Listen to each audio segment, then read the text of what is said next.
Mateus 16 e o versículo de número 18.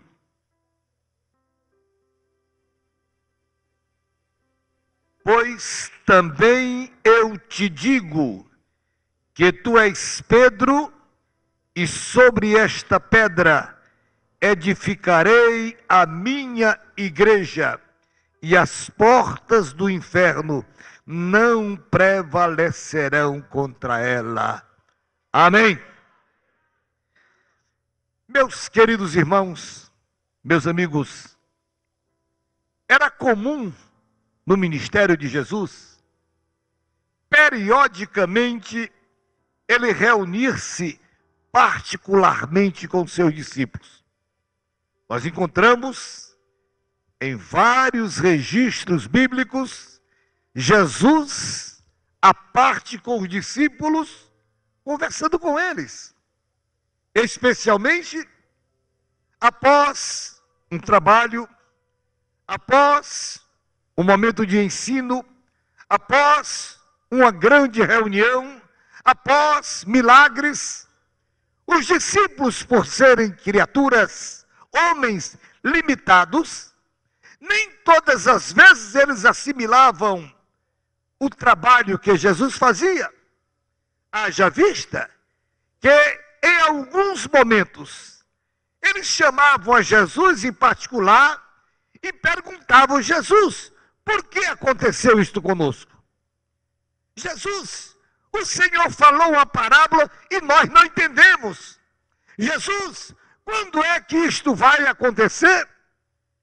De maneira, amados, que nesse instante, Jesus, mais uma vez, reunia os seus discípulos, porém agora, irmãos, para fazer um levantamento. Diríamos, irmãos, ele queria fazer uma pesquisa acerca da sua própria pessoa e do seu trabalho. Ele reúne aquele grupo que estava sempre ao seu lado. Não eram pessoas estranhas ao seu ministério e ao seu trabalho. Era aquele grupo que acompanhava Jesus a cada passo. E então, ele pergunta: o que dizem lá fora? O que dizem os homens ser o Filho do Homem? E nos diz o texto sagrado que um dos discípulos, irmão Pedro, pelo grupo, ele toma a palavra e diz: Jesus, olha, uns dizem que tu és João Batista, outros dizem que tu és Elias, outros dizem que tu és Jeremias, um dos profetas. Jesus, muito bem, estou entendendo que esta é a palavra lá do povo. Ele se satisfez, porque havia um pensamento comum, um pensamento generalizado acerca da pessoa de Jesus. E acredito, amados, que com este relatório de Pedro, irmãos, nós nos cientificamos de que, na verdade, o povo via em Jesus alguém de muita importância para o reino do céu. Eles disseram: olha, uns dizem que tu és João Batista, mas eu fiquei pensando, amados, como é maravilhoso, irmãos, a concepção do povo acerca de nós e do nosso ministério.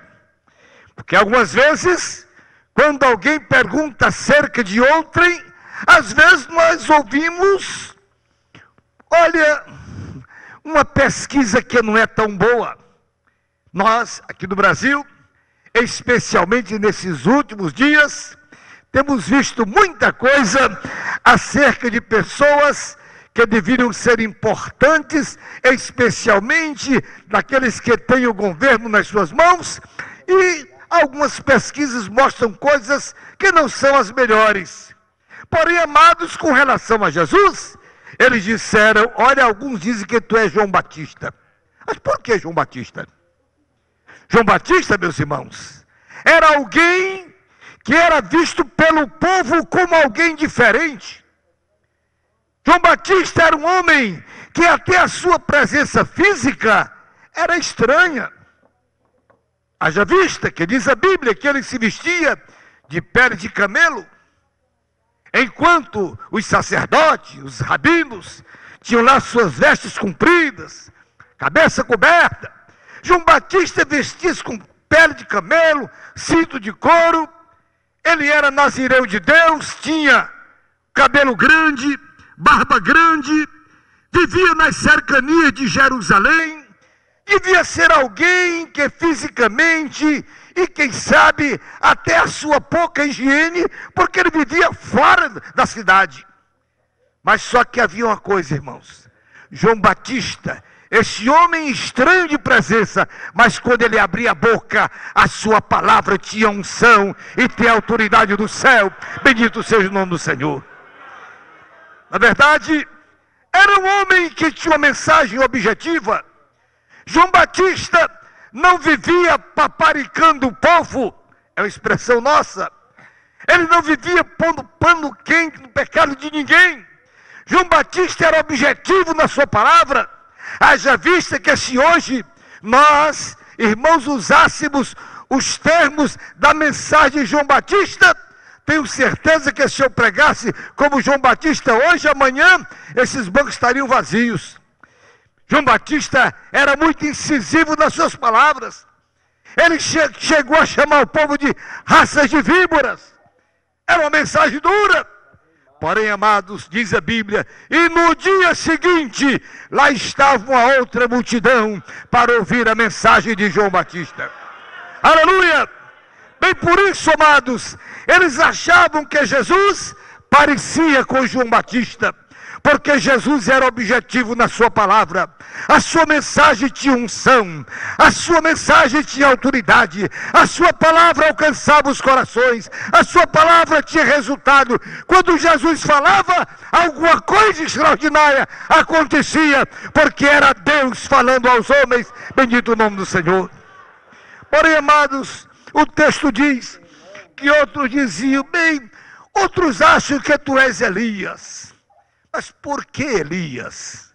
Amados, Elias era um homem cuja palavra, irmãos, aleluia, tinha autoridade do céu e tinha respeito por parte dos homens. Aleluia. Homem cuja fé e a autoridade de Deus no seu ministério. Elias foi um homem que teve de Deus autoridade para fechar o céu. Elias foi um homem que orou e abriu o céu. Elias foi um homem que orou e Deus mandou fogo do céu. Elias foi um homem que orou, Deus mandou chuva. Irmãos, a palavra de Jesus, eles achavam é parecido com a de Elias, porque quando Jesus falava, coisas maravilhosas aconteciam. Bendito o nome do Senhor. Mas o texto diz que outros disseram, mas olha, outros dizem que tu pareces com Jeremias. Mas por que Jeremias? Sim, irmãos, Jeremias é conhecido por nós, leitores da Bíblia, como um profeta. E o profeta que nós cognomamos como o profeta das lágrimas. Jeremias era um homem que era um porta-voz de Deus. As suas palavras eram incisivas, e ele jamais torceu o caminho para entregar a mensagem que o Senhor Deus lhe enviava dizer. Jeremias, ele falava com toda a autoridade de Deus, custava um alto preço. Nós encontramos na sua biografia algumas vezes Jeremias sendo preso, lançado no calabouço. Jeremias foi um homem que sofreu, mas a palavra de Deus estava na sua boca. Alguém achava Jesus parecido com Jeremias. Mas, meus queridos irmãos, o que eu vejo aqui, neste momento particular de Jesus com seus discípulos, amados, Jesus queria saber um pouco mais.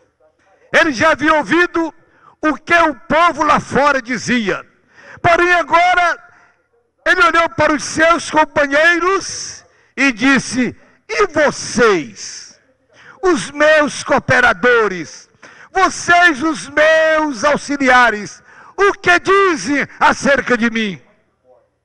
Aleluia. Mais uma vez, o irmão Pedro, representando o grupo, diz: Senhor, para nós, Tu és o Cristo, o Filho do Deus vivo. Queridos, mas o importante desta reunião, para mim, amados, não foi somente a pesquisa feita por Jesus, mas o mais importante, amados, foi a declaração. Jesus, naquele instante, iria revelar para os seus companheiros o maior e o mais importante plano de Deus do céu, relacionado aos homens na terra. Jesus revela-se para aquele grupo e lhes comunica dizendo: edificarei a minha igreja. Aleluia! Meus queridos irmãos, os irmãos estavam cantando e eu estava pensando no meu coração, o privilégio que você, meu irmão, que a senhora, minha irmã, que nós, companheiros, temos de sermos nós participantes deste grande programa de Deus, esse grande projeto de Deus. Deus projetou no céu, aleluia, Deus convoca a sua corte celestial. Está escrito, irmãos, lá no livro dos Hebreus, está escrito que ali o Senhor Deus faz uma interrogação no céu a respeito do seu projeto, e ele pergunta: quem irá por nós? Jesus se apresenta e diz: eis aqui venho, ó Pai, para fazer a tua vontade. Aleluia! Ali estava, irmãos, o projeto de Deus, agora sendo entregue nas mãos de Jesus. Ora, queridos, todo o projeto de Deus, o mais importante era a edificação da sua igreja aqui na terra. Era simplesmente, amados, a aparição da igreja aqui na terra, porque essa igreja, ela já existia lá no eterno pensamento de Deus. São Paulo disse que nós fomos eleitos antes da fundação do mundo. A igreja já existia no coração de Deus, agora ela precisava estar no mundo para que os homens vissem que Deus tinha um plano especial para cada um de nós. Bendito o nome do Senhor. Você, meu irmão, a senhora, minha irmã, é parte deste projeto de Deus. Aleluia! Glorifique a Deus e agradeça a Deus, porque Deus nos escolheu, Deus nos chamou, Deus nos transformou, Deus nos abençoou. Bendito seja o nome do Senhor, e nos elegeu para fazermos parte deste grande projeto de Deus. Aleluia! Bendito seja o nome do Senhor. Amados, o nosso Deus é um Deus santo, cujos projetos, amados, são perfeitos. Os nossos projetos, os projetos humanos, eles sofrem, irmãos, temporariamente de modificações. O mundo evolui, os projetos se mudam, mas o projeto de Deus, irmãos, é um projeto eterno. É um projeto perfeito, é um projeto, irmãos, que não precisa de modificação, e muito menos da intervenção humana, porque Deus é o Senhor soberano de todas as coisas. Bendito o nome de Jesus. Deus, amados, em todos os tempos, Ele sempre procurou a humanidade para trazê-la para perto de si. Não há tempo para isto, mas se os irmãos se voltarem lá no velho concerto, nós iremos verificar Deus, o Senhor, estabelecendo um projeto, estabelecendo uma lei, trazendo a sua palavra, a lei, por intermédio de Moisés, para fazê-la cumprir no meio do seu povo. O povo recebeu a lei, o povo viu o projeto de Deus. Porém, amados, embora sendo um projeto perfeito, Porém, diz a Bíblia, pela lei, ninguém foi salvo. Estava difícil, muito difícil. Mesmo porque os homens invalidaram a lei. Chegou um momento, amados, que os homens pecavam e amanhã sacrificavam para cobrir os pecados. Depois da manhã eles voltavam a pecar. E voltavam a sacrificar. E voltavam a pecar. E voltavam a sacrificar. E sabe o que Deus disse? Não quero mais o sacrifício de vocês. Chega. Vocês invalidaram o meu projeto. Vocês invalidaram o meu plano. Não aceito mais a oferta de animalmédios. Não adianta vocês derramarem aí o sangue de ovelha, de bode, de boi. Olha, não quero mais. A humanidade ficou nessa situação, amados, por um grande período, quando lá no céu, Jesus se oferece. Imagine, irmãos, Jesus é Deus. Ele estava sentado à destra do seu Pai. Ele deixa o seu trono de glória lá no céu, de São Paulo, e se humilhou, e veio tomar forma de homem aqui na terra. Mas por que isto? Porque o projeto de Deus, amados, precisava de alguém que pudesse compreender os homens. Alguém que pudesse sentir o que os homens sentiam. Alguém que pudesse experimentar como é ser pessoa, ser criatura aqui na terra. Dizem alguns teólogos que quando Deus lá no céu falou sobre o seu plano, diz que muitos se apresentaram, porém nenhum deles teve condição. Os anjos quiseram vir, mas eles são seres celestiais, e eles conhecem somente as coisas do céu, eles não conhecem como é ser homem aqui na terra. Porém Jesus disse: eu vou, meu Pai, não tem problema, eu vou para a terra, eu vou tomar forma de homem, mas meu filho, você, para cumprir o meu projeto, você vai ter que morrer, e morrer com a morte de maldição. Você vai ser maldito por causa deles, você vai ter que ser pendurado no madeiro, vai ser crucificado. Jesus disse: Pai, eu estou aqui para cumprir a tua vontade, bendito seja o nome do Senhor. Aleluia! Jesus Cristo, amado, veio. Ele veio, amados, para cumprir o ministério do seu Pai. E ele disse para os seus discípulos: edificarei a minha igreja.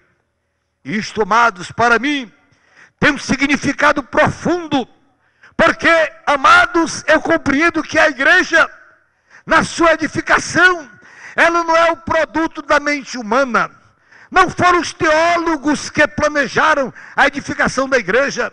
Não, senhores, não foram os líderes religiosos que planejaram a edificação da igreja. Não, senhores, não foram os doutores, não foram os sacerdotes. Não, irmãos, Jesus disse: edificarei, sou eu, não vai ser um homem não. Para a minha igreja está edificada, eu tenho que ser o alicerce, eu tenho que ser a pedra angular, eu tenho que ser a pedra de esquina. Bendito seja o nome de Jesus. Aleluia. Queridos, Jesus Cristo, amados, vem. E ele experimentou como nós. O escritor aos Hebreus diz que agora, eu e você, nós, temos um sacerdote lá no céu, intercedendo por nós. Alguém que sabe como é que é o Zeuélito aqui na terra. Alguém que experimentou ser homem, alguém que foi tentado aqui na terra, só que com uma particularidade: Jesus nunca pecou. Aleluia! Ele nunca pecou. Ele sempre venceu a tentação, ele sempre venceu o pecado, ele sempre venceu Satanás. Ele pode interceder por nós lá na presença do seu Pai. Queridos, mas na edificação desta igreja, amados, aleluia, Jesus trouxe um projeto da parte do seu Pai. Não estão lembrados? Lá no livro do Êxodo, quando o Senhor Deus chamou Moisés e disse: Moisés, construa um tabernáculo. Deus, irmãos, determinou a Moisés, dando a Moisés o modelo do tabernáculo, o material do tabernáculo, o tamanho das tábuas do tabernáculo, aonde se colocaria a prata do tabernáculo, aonde iriam as cortinas ser estendidas, as cores das cortinas, meus irmãos, a cobertura do tabernáculo, minhas irmãs, até os mínimos cochetes, Deus determinou como Ele queria no seu tabernáculo. Estão ouvindo, irmãos, como Deus é minucioso? Eu já ouvi alguém dizer, não, Deus não está olhando para essas coisas pequenas, não. Meu irmão, por favor, aleluia, não desprezeis o dia das coisas pequenas. Os olhos de Deus estão vendo todas as coisas, aleluia. Mas, amados, o que enche o meu coração de alegria é que Moisés, com todo carinho, diz a Bíblia que Moisés reuniu um grupo e com sua equipe, Moisés construiu o tabernáculo. E quando você lê o capítulo 39 do livro do Êxodo, você vai encontrar pelo menos 10 vezes a repetição de uma frase. Moisés fez como ordenara o Senhor. E fez como ordenara o Senhor. O que é que significa isso, pastor? É que Moisés construiu o tabernáculo de acordo com o modelo que Deus determinou. Aleluia! Mais tarde, meus queridos irmãos, nós vamos encontrar então Jesus Cristo, que veio para edificar a sua igreja. Amados, o mesmo Deus que deu o modelo da arca para o Noé, lá atrás, é o Deus de Jesus, seu Filho, que deu o modelo para a sua igreja aqui na terra. São Paulo, o grande apóstolo, escrevendo a sua segunda epístola a Timóteo, lá no capítulo 1, no versículo 13, Paulo diz para Timóteo, você, meu filho, cuidado, observe o modelo.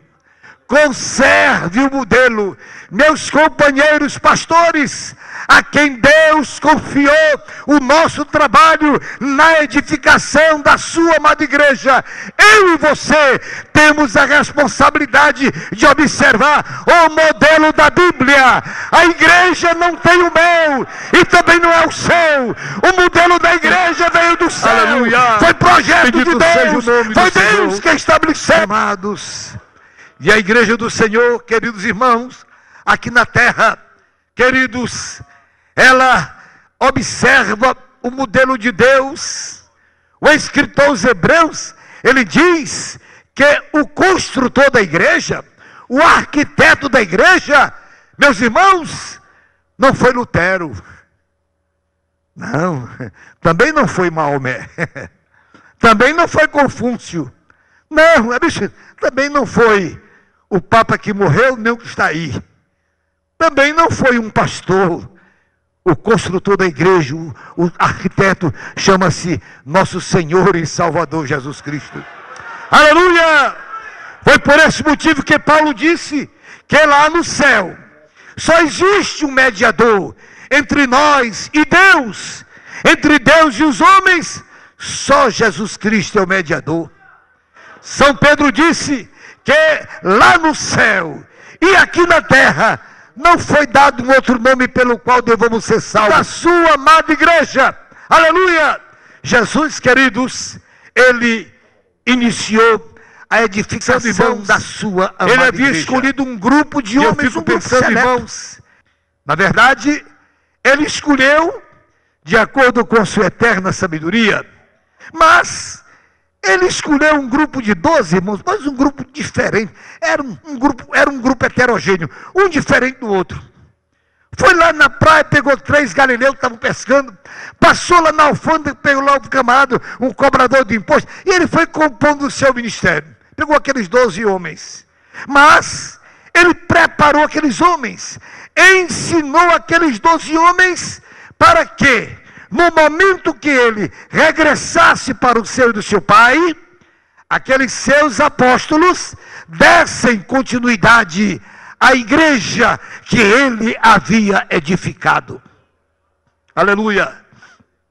Me parece ver, irmãos, Porque, amados, naquele grupo dos discípulos, muito embora fosse um grupo escolhido a dedo, mas no meio dos 12, o diabo encontrou um cantinho e entrou na vida do Judas. Haviam outros discípulos que tinham na mente que Jesus tinha que ser um líder político, alguém que, liderando os judeus, pudesse os libertar da mão forte dos romanos, que governava sobre eles. E eu tenho pensado que no dia que Jesus reuniu aquele grupo e disse: olha, o meu reino não é deste mundo. Já pensou que decepção que eles tiveram? O meu reino não é deste mundo. Mas está certo. O reino de Jesus é maior do que o reino do mundo. Aleluia! Não se constitui sobre a prata e nem o ouro. Não, nem no prestígio político e nem nas coisas mal feitas que os homens fazem. O seu reino é eterno, mas é um reino santo. Bendito seja o nome de Jesus. Aleluia! Meus queridos irmãos, Jesus então constitui aquele grupo. Imagine, amados, aquele grupo. Irmãos, nós estamos aqui em escola bíblica, não é? Diariamente, nós temos tido aqui 4 horas de estudo da palavra de Deus. E tem sido horas preciosíssimas. Glória a Jesus. Amanhã, pastor Sam estará ministrando aqui para nós. Mas, irmãos, deixa eu dizer a vocês, aquele grupo parece que não era composto, os alunos não eram tão bons, não. Não eram muito bons discípulos, não. Não eram tão inteligentes, não. Jesus passou 3 anos ensinando a eles.